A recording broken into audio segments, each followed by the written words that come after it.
संस्थान के आदरणीय समूह समन्वयक डॉक्टर चंद्रकांत गंजनी जी को अपने उद्बोधन देने के लिए आमंत्रित करता हूँ।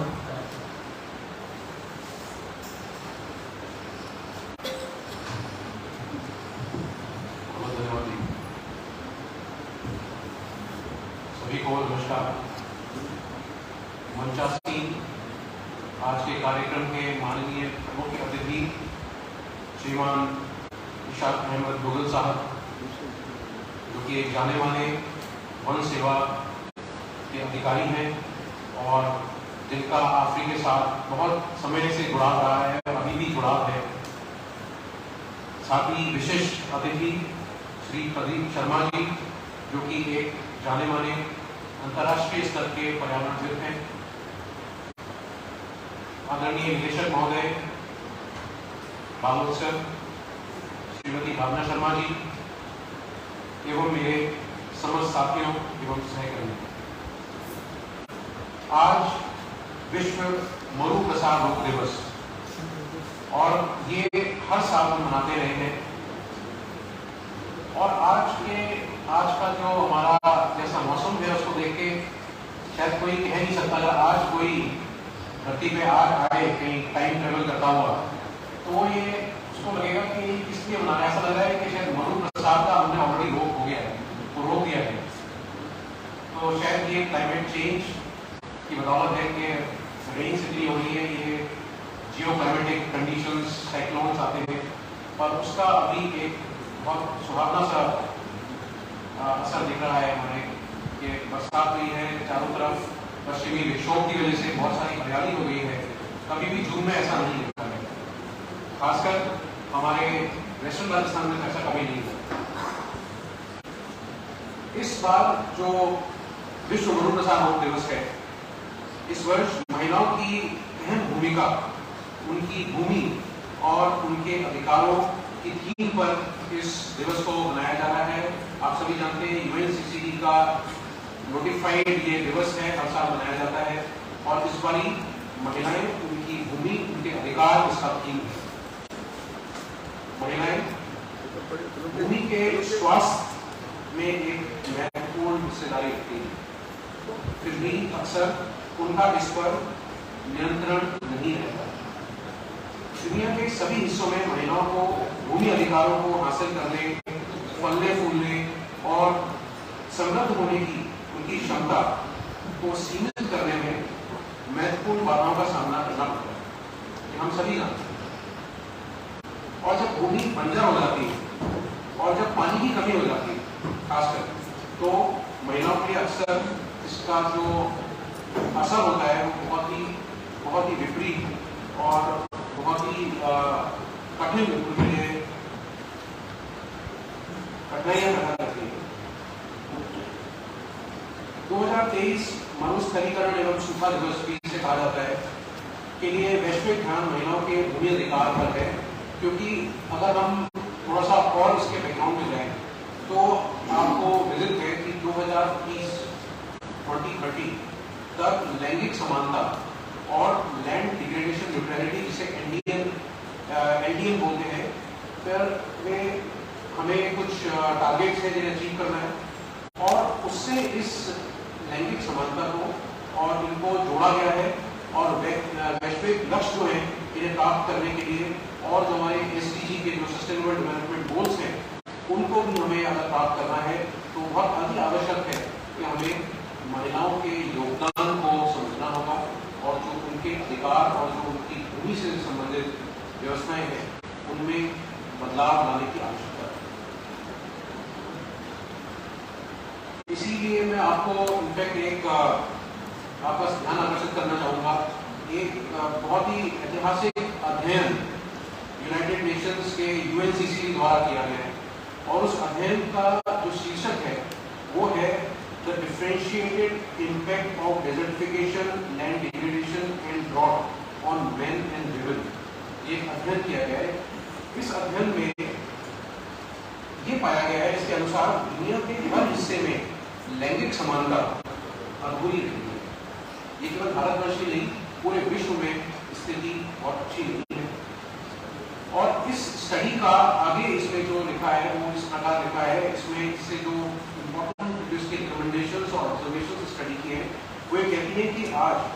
जो ग्लोबल एग्रीकल्चर वर्कफोर्स है या जिसे हम कहें वैश्विक कृषि कार्यबल, उसका लगभग आधा हिस्सा महिलाओं का है। जो फार्मिंग कम्युनिटी है आधा हिस्सा उसका महिलाओं का है।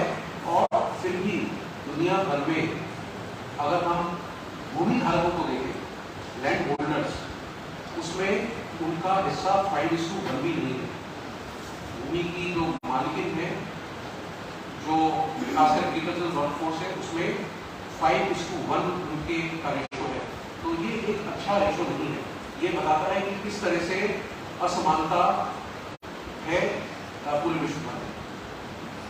प्रथागत धार्मिक या पारंपरिक कानूनों और प्रथाओं के तहत 100 से अधिक देशों में अपने पति की संपत्ति को प्राप्त करने के लिए भी महिलाओं को अधिकार से वंचित होना पड़ता है। विश्व स्तर पर महिलाएं पहले से ही हर दिन सामूहिक रूप से 20 करोड़ घंटे, हर दिन 20 करोड़ घंटे, अब आप सोचेंगे हर दिन 20 करोड़ घंटे 24 घंटे होते हैं। यहाँ पे हम कलेक्टिवली बात कर रहे हैं। अगर पूरी दुनिया विश्व पटल को देखें, पूरी दुनिया को देखें, तो उसमें अगर देखें कि जो महिलाएं पानी, जहाँ पे पानी उपलब्ध नहीं है, पानी लाने के लिए उनको कठिन परिस्थितियों का सामना करना पड़ता है, चल के जाना पड़ता है, ऐसी जगहों पे अगर हम उसका क्यूमुलेटिव सारा देखें, उसको ऐड करके देखें, तो 24 घंटे में 20 करोड़ घंटे पानी इकट्ठा करने में बन जाता है पूरी दुनिया। विश्व स्तर पर महिलाएं पहले से ही हर दिन ऐसा करती रही हैं और अभी भी इसमें कोई ज्यादा बदलाव नहीं है। क्योंकि पॉपुलेशन भी बढ़ गई तो वो रेशो अभी भी वैसा का वैसा ही है। अब जो कुछ जरूरी संदेश हैं इस रिपोर्ट के, इसको इंटरप्रेट करके हम बोल सकते हैं, उसमें सबसे इंपॉर्टेंट चीज ये है कि जो मरुस्थलीकरण है, भूमि क्षरण है और सूखा महिलाओं पर असमान रूप से प्रभाव डालते हैं, क्योंकि उनके पास अक्सर भूमि संसाधनों तक पहुंचने और नियंत्रण उसका नहीं होता उनके पास। ये बहुत इंपॉर्टेंट चीज है, क्योंकि उनके पास भूमि का नियंत्रण नहीं है, इसलिए असमानता बहुत ज्यादा बढ़ गई है। वे कम कृषि उपज और पानी की कमी से भी सबसे ज्यादा प्रभावित होते हैं। अधिकांश देशों में महिलाओं के पास भूमि पर असमान और सीमित पहुंच और नियंत्रण है। कई क्षेत्रों में वे भेदभावपूर्ण कानूनों और प्रथाओं के अधीन रहती है। दुनिया भर की मैं बात कर रहा हूँ, जो विरासत के उनके अधिकारों के साथ साथ सेवाओं और संसाधनों तक उनकी पहुंच को बहुत हद तक बाधित कर देती है। आज हम इस चीज को हमें समझना चाहिए और इसकी बहुत ज्यादा आवश्यकता है कि जब महिलाएं सशक्त होती है तो पूरा परिवार और संपूर्ण समुदाय लाभान्वित होता है। भूमि क्षरण और जलवायु परिवर्तन के प्रभाव की अग्रिम पंक्ति में होने के अलावा महिलाएं भूमि को फिर से स्वस्थ बनाने और सूखे से लड़ने की क्षमता को बढ़ावा देने के वैश्विक प्रयासों में भी सबसे आगे हो सकती हैं। अगर उनके लिए हम ये रिफॉर्म्स लाएं, भूमि से रिलेटेड, उनके अधिकारों से रिलेटेड अगर रिफॉर्म्स होंगे तो ये सब पॉसिबल है।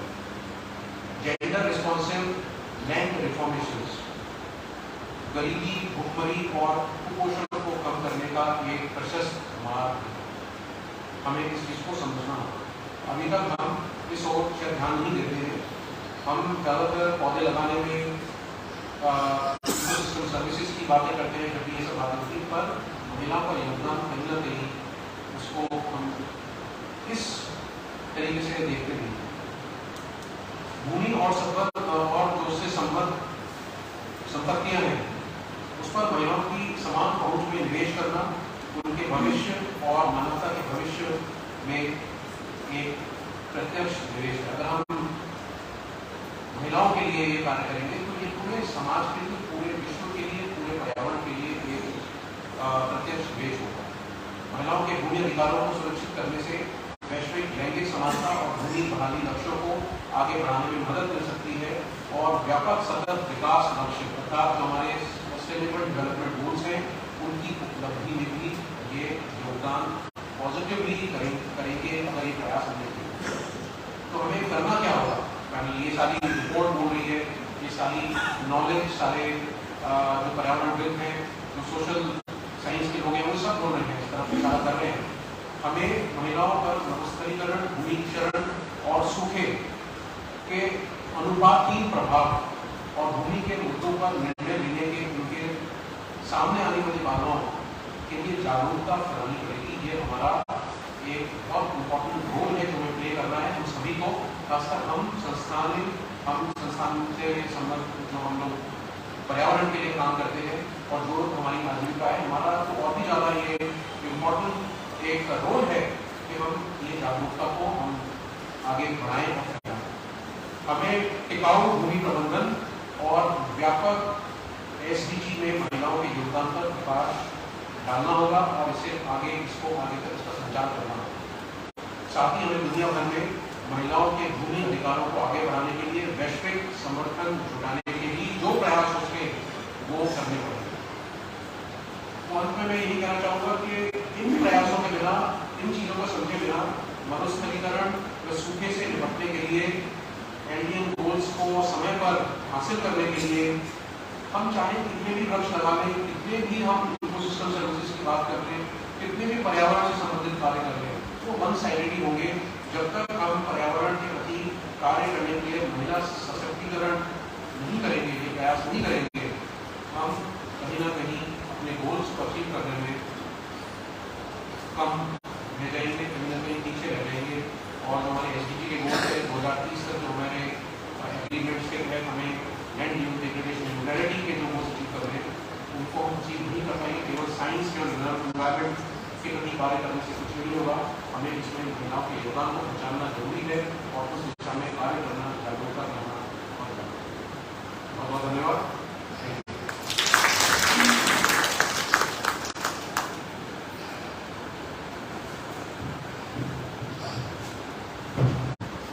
विश्व मरुस्थल दिवस पर अपना उद्बोधन देने के लिए आपका